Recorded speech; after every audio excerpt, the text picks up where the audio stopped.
வணக்கம் நண்பர்களே, திராட்சை செடியை எப்படி நடவு செய்யலாம், எப்படி வளர்க்கலாம், எப்படி பராமரிக்கலாம் அப்படின்ற பற்றின வீடியோ தொடரோட 5வது பகுதி இது. இதோட முந்தைய எபிசோடோட லிங்க் வந்து டிஸ்கிரிப்ஷனில் இருக்குது. பார்க்காத புது நண்பர்களாக இருக்கவங்களுக்கு அது பயன்படும். இந்த பகுதியில் 2வது மற்றும் 3வது ஒடிப்பு எப்படி செய்யலாம்னு சொல்லி பார்க்க போகிறோம். எந்தெந்த துளிர்களில் எப்படி கட் பண்ணலாம், கட் பண்ண பிறகு நம்ம அதை வந்து எப்படி வந்து பராமரிக்கலாம் அப்படின்றத பற்றி பார்க்க போகிறோம். கூடுதலாக வளர்ப்பு குச்சிகள் அப்படின்ற புது விஷயத்தை தெரிஞ்சுக்கிற போகிறோம். வாங்க வீடியோக்குள்ளே போகலாம்.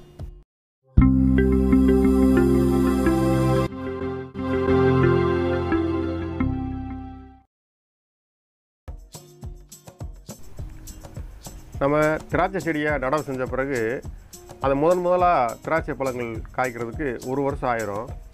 இந்த 1 வருஷ கால வளர்ப்பு முறைகளில் திராட்சை செடி வந்து நிறையா காய்க்கிறதுக்காகவும் தொடர்ந்து எல்லா சீசன்லேயும் காய்ச்சிட்டே இருக்கிறதுக்காகவும் திராட்சை செடியை தயார்படுத்தக்கூடிய வளர்ச்சி முறைகளை பற்றியும் சில தொழில்நுட்பங்களை பற்றியும் பார்த்துக்கிட்டு இருக்கோம்.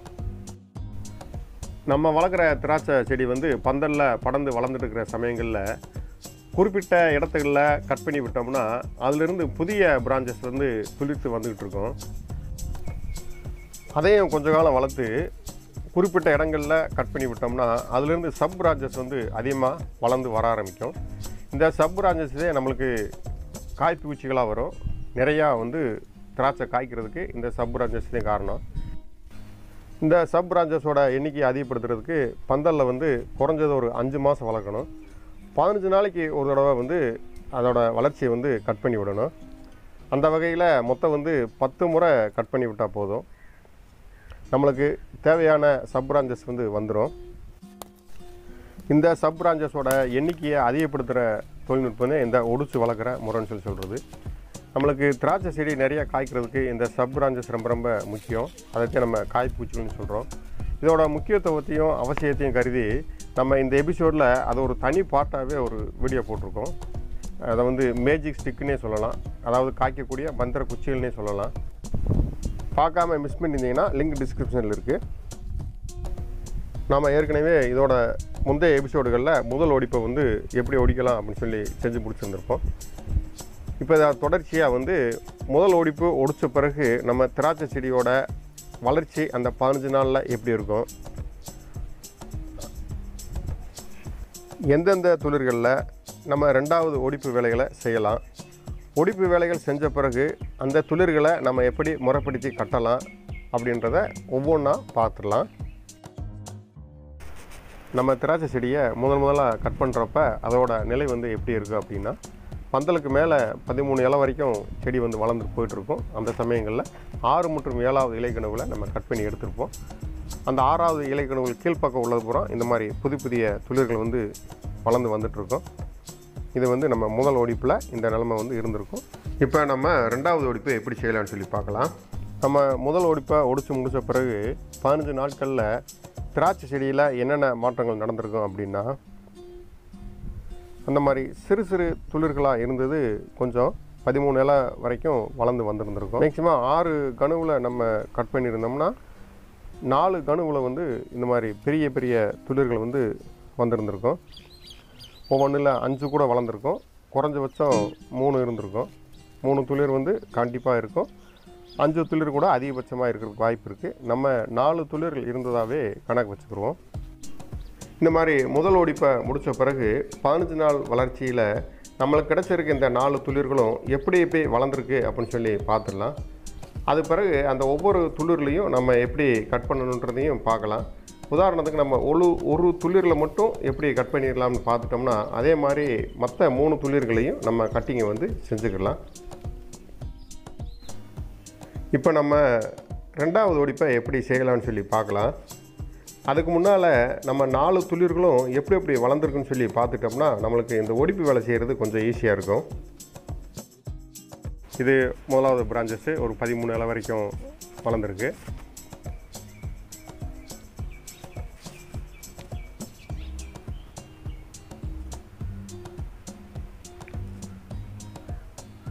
இது இன்னொரு பிரான்ச்சு.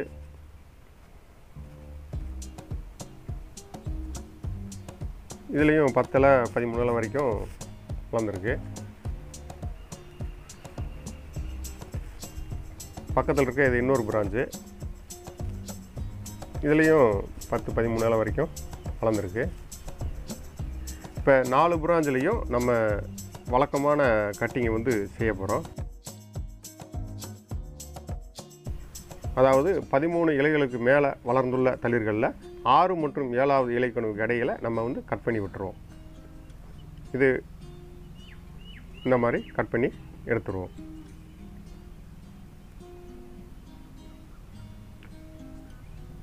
எடுத்து விட்டுட்டு அந்த நரம்புகளை மட்டும் எடுக்கணும். இலை கணுவுகளுக்கு இடையில் உள்ள சிறு துளிர்களை வந்து எடுக்கக்கூடாது. நம்மளுக்கு அதுவே அடுத்து வந்து வளர்வதற்கான ஆதாரம்.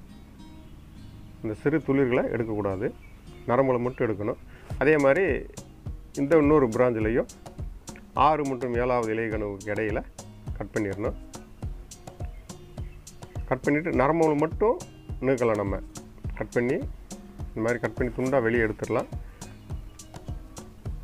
நரம்புகளை மட்டும் எடுத்து விடணும்.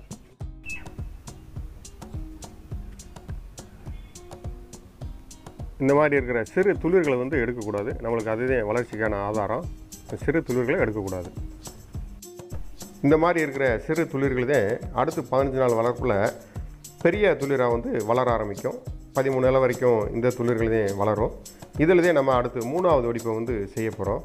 அதனால் இந்த சிறு துளிர்களை வந்து நம்ம சேதப்படுத்திடக்கூடாது, எடுத்து விட்டுறக்கூடாது. அதனால் இதை ஒடிக்கிறப்ப கூட கொஞ்சம் கேப் விட்டு ஒடிக்கிறது இதனால தான் காரணம். இதே மாதிரி தான் மிச்சம் இருக்கிற மற்ற துளிர்கள்லையும் நம்ம 2வது ஒடிப்பு வேலைகளை செய்யணும். அதாவது 6 மற்றும் 7வது இலை கணுவுகளை பிடிச்சி விடணும். இந்த மாதிரி துளிர்களை வந்து ஒடிப்பை முடித்த பிறகு நம்ம செய்ய வேண்டிய வேலை என்ன அப்படின்னா, ஒரு வாழை நாரவோ துணியோ வச்சு பந்தலில் இந்த மாதிரி நம்ம ஒடித்த துளிர் வந்து கட்டி விடணும். இந்த மாதிரி கட்டி விட்டுட்டோம்னா காற்றுல வந்து சேதமாகாமல் இருக்கும். அடுத்தடுத்த துளிர்கள் வந்து வளர்ந்து போகிறப்ப இடைஞ்சல் இல்லாமல் இருக்கும். இந்த மாதிரி நம்மளுக்கு எந்த வசதியாக கொடி வளரணும்னு நினைக்கிறோமோ, திராட்சை செடி வளரணும்னு நினைக்கிறோமோ அந்த வசதியாக வச்சு கட்டி விட்டுடலாம். ஒவ்வொரு துளிருக்கும் இடைவெளி இருந்துச்சுன்னா நல்லா வந்து வளர ஆரம்பிக்கும். நம்மளுக்கு அடுத்தடுத்து ஒடிப்பு வேலை செய்கிறதுக்கும் வசதியாக இருக்கும்.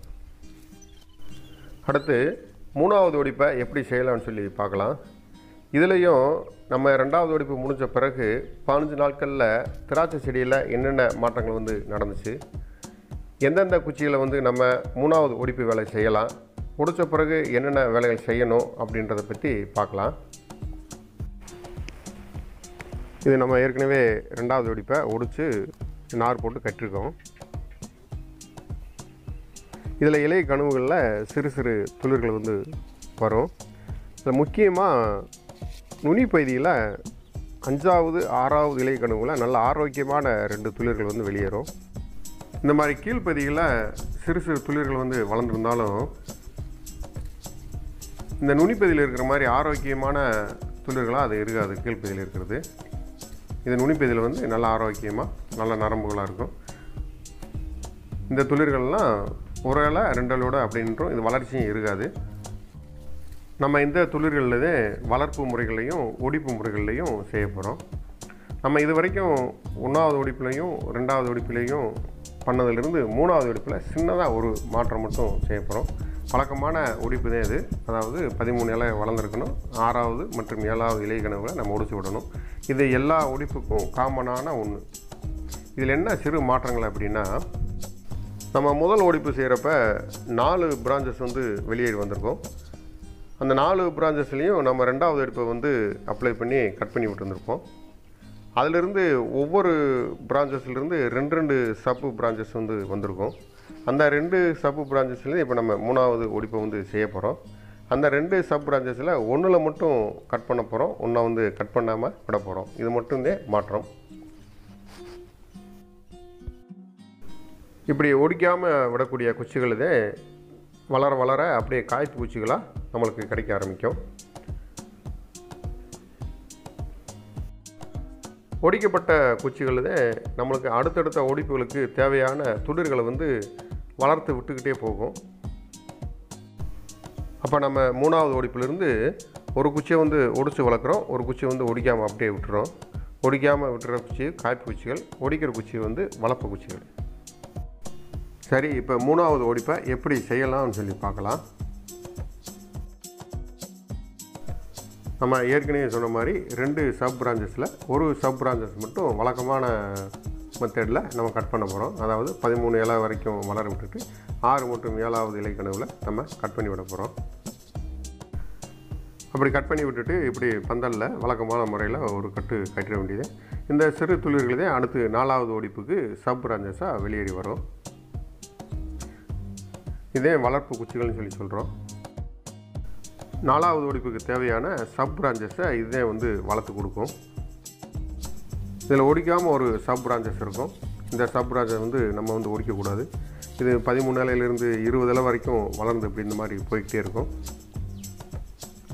நுனிப்பு இது வளர்ந்து போயிட்டே இருக்கும். 20 இலை கூட வளர்ந்து போகலாம். நம்ம இதில் ஒடிப்பு வேலை செய்யக்கூடாது. ஏன்னா இது வளர வளர நாட்கள் ஆக ஆக இந்த குச்சிகள் பூரா விளைய ஆரம்பித்து நமக்கு காய்ப்பு குச்சிகளாக வர ஆரம்பிக்கும். இந்த குச்சி தான் நம்மளுக்கு அடுத்து கவாத்து சமயங்களில் திராட்சை பழங்களை போடக்கூடிய காய்ப்பு குச்சிகள். இப்போ நம்ம 3வது ஒடிப்பு வேலையில் செய்ய வேண்டியது என்னென்னா, 2 சப் பிரான்ச்சஸில் ஒன்றில் மட்டும் ஒடிப்பு வேலை செய்யணும். ஒன்றில் ஒடிப்பு வேலையை செய்யாமல் அப்படியே வளர விட்டுறணும். இப்போ நம்ம 3வது ஒடிப்பில் என்ன வேலை செஞ்சோமோ அதே வேலைகளுக்கு அடுத்தடுத்து ஒடிப்புகளையும் அப்படியே காப்பி பேஸ்ட் பண்ணிக்கலாம். 4வது ஒடிப்புக்கும் இதே மெத்தடு தான், 5வது ஒடிப்புக்கும் இதே மெத்தடு தான். அதாவது ஒன்றை வளர்க்கணும், ஒன்றை ஒடிச்சு விடணும், அவ்வளவுதான். நம்ம இதை பற்றி நம்ம அடுத்தடுத்த ஒடிப்புகளில் பார்க்கலாம். இந்த ஒடிப்புகளை சுருக்கமாக சம்மரி மாதிரி பார்க்கலாம். 2வது ஒடிப்பில் என்ன செய்யலாம் அப்படின்னா, 4 வளர்ந்துள்ள துளிர்கள் எல்லாத்தையுமே ஒடிச்சு விடணும். இலை கனவுகளுக்கு இடையில் வர்ற சிறு சிறு துளிர்கள் நீக்கவே கூடாது. 3வது ஒடிப்பில் வளர்ப்பு குச்சியில் மட்டும்தான் ஒடிப்பு வேலையை செய்யணும். காய்ப்பு குச்சிகளை ஒடிக்கவே கூடாது. அது இதுலேயும் அதே மாதிரி இலை கனவுகளுக்கு இடையில் சிறு சிறு துளிர்கள் வந்தால் அதையும் நீக்கக்கூடாது. சரி நண்பர்களே, இந்த வீடியோ பார்க்குற புது நண்பர்களாக நீங்கள் இருந்தீங்கன்னா சப்ஸ்கிரிப்ஷன் பண்ணி பெல் பட்டனை கிளிக் பண்ணிக்கோங்க. நாங்கள் திராட்சை சார்ந்த தகவல்களும் விவசாயத்தை பற்றியும் இந்த வீடியோவில் பதிவிட்டுருக்கோம். இதில் மேற்கொண்டு உங்களுக்கு சந்தேகங்களோ ஏதாவது தகவல் தேவை இருந்தால் கமெண்ட் செக்ஷனில் பதிவு பண்ணுங்கள். அடுத்த ஒரு கூடுதல் தகவலோட புதிய வீடியோவில் சந்திக்கலாம். நன்றி, வணக்கம்.